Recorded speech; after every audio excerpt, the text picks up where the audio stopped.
आइए आज हम लोग पढ़ते हैं बीए सेकेंड सेमेस्टर की क्लास हिंदी, जिसमें कि आपके पेपर का नाम है कार्यालय हिंदी और कंप्यूटर। कार्यालय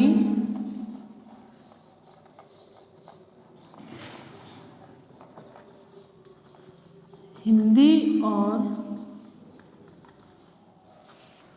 कार्यालय हिंदी और कंप्यूटर। तो आज हम लोग पढ़ते हैं, अभी तक हम लोगों ने कार्यालय हिंदी की परिभाषा पढ़ी, अर्थ पढ़ा, और आज हम लोग पढ़ते हैं कार्यालय हिंदी की विशेषताएं। कार्यालय हिंदी की विशेषताएं।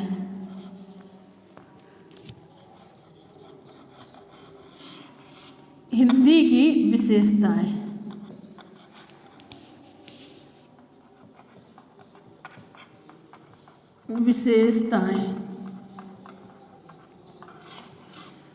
तो कार्यालय हिंदी की जो विशेषताएं हैं तो वो अनेकों विशेषताएं हैं। कार्यालय हिंदी ऐसे पारिभाषिक शब्द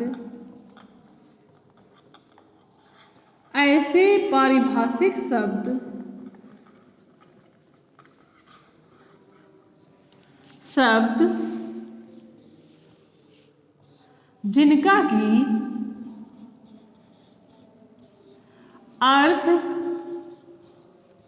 विज्ञान,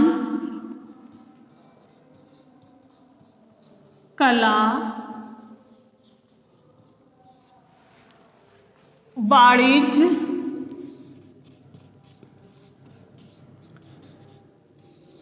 शास्त्र के क्षेत्र में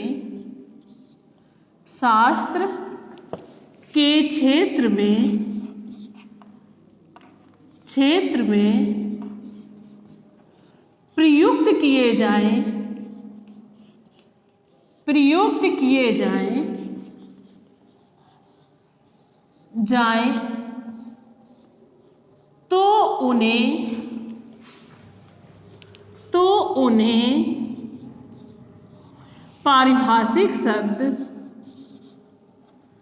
तो उन्हें पारिभाषिक शब्द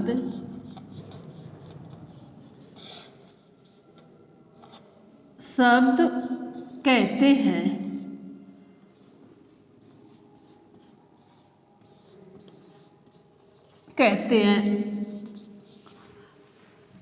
ऐसे पारिभाषिक शब्द जिनका अर्थ विज्ञान, कला, वाणिज्य, शास्त्र के क्षेत्र में प्रयुक्त किए जाएं तो उन्हें पारिभाषिक शब्द कहते हैं। अब हम लोग देखते हैं पारिभाषिक शब्द की विशेषताएं। निश्चित अर्थ।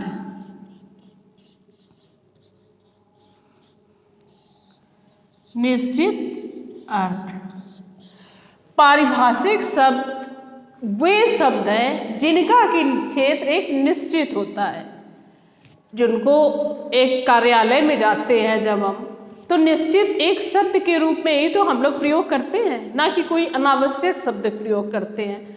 तो इस प्रकार से जिनका क्षेत्र एवं शब्द निश्चित हो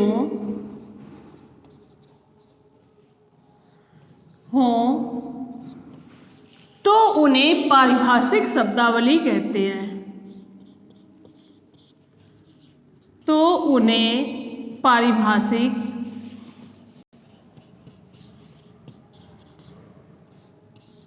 शब्दावली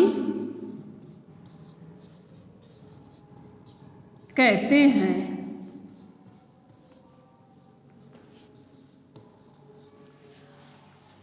अब दूसरी आता है हमारा विशेष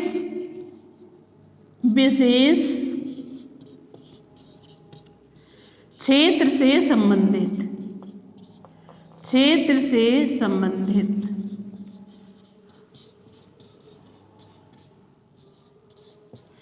अब पारिभाषिक शब्द हर जगह तो उनका प्रयोग हो नहीं सकता है, वो विशेष क्षेत्र में ही प्रयोग हो सकते हैं। जैसे कि हम कचहरी जाएंगे तो उन शब्दों का प्रयोग करेंगे, या विधि शास्त्र जाएंगे तो उन शब्दों का प्रयोग करेंगे, या कहीं हम किसी ऑफिस में जाएंगे तो उन शब्दों का प्रयोग करेंगे। तो इसलिए ऐसे शब्द जो विशेष क्षेत्र से संबंधित हों। अब अगला आता है हमारा संक्षिप्तता।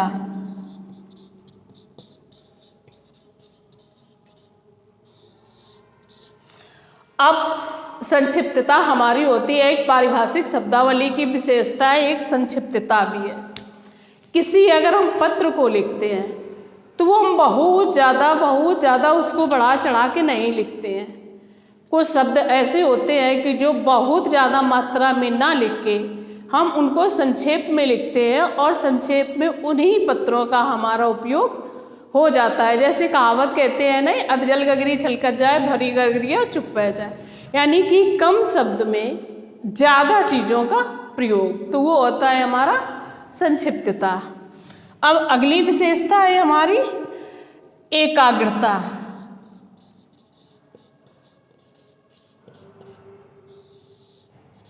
अगली विशेषता है हमारी एकाग्रता, यानी कि किसी जगह जा करके हम एकाग्र हो करके अगर उस चीज़ का हम अपनी बातों का या उस शब्द का या उस वाक्य का प्रयोग करते हैं तो हमारा ज़्यादा समय ना लेकर कम समय में ही हमारा काम हो जाता, क्योंकि हम एकाग्र होकर करते हैं। अब ऐसे जैसे हम 2-4 जगह जाएंगे कि हमको ये काम कराना है तो हम यहाँ भी चले जाएं, वहाँ भी चले जाएं, तो उसमें हमारा ज़्यादा समय लगता है। इस प्रकार से एकाग्र हो करके अगर हम कोई चीज़ को कराएंगे या कोई शब्द लिखेंगे या किसी शब्द को पढ़ेंगे तो उसमें हमारा ज़्यादा अच्छा रहता है।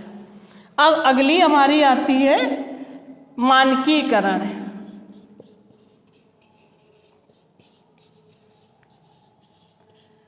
मानकीकरण यानी कि मानक के अनुसार कार्य करना। हम अगर किसी सारांश को या किसी शोध पत्र को प्रस्तुत करते हैं तो उसमें हमारा लिखा होता है कि 200 शब्दों में आपको प्रस्तुत करना है, 300 शब्दों में प्रस्तुत करना है या 3000 शब्दों में प्रस्तुत करना है। तो हमको एक पारिभाषिक शब्दावली की हमारी विशेषता है मानकीकरण, यानी कि मानक के अनुसार को कार्य करना ही हमारा मानकीकरण होता है। अब अगली विशेषता है इसकी अनुवाद योग्यता।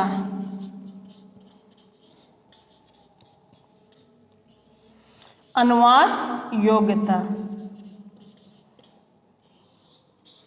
यानी कि अनुवाद योग्यता, किसी पत्र को मैंने लिया, उदाहरण के रूप में किसी पत्र को लिया। अब अगर आती हमको हिंदी है और अगर पत्र हमारा इंग्लिश में है तो हम वो कैसे कर पाएंगे? उसको हम प्रस्तुत ही नहीं कर पाएंगे या उसको हम समझ नहीं पाएंगे। तो अगर शब्दों के माध्यम से, पारिभाषिक शब्दों के माध्यम से अगर हम उसका अनुवाद कर लेते हैं, वो योग्यता अगर मेरे पास है तो हम उसका अच्छे से प्रयोग कर सकते हैं। अब अगली हमारी विशेषता है विषय विशेष। विषय विशेष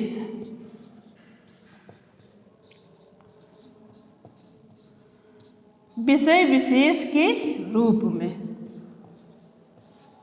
अब पारिभाषिक शब्दावली की विशेषता हमारी अगली है विषय विशेष के रूप में, यानी कि संपूर्ण विषय का अगर हमको ज्ञान होगा।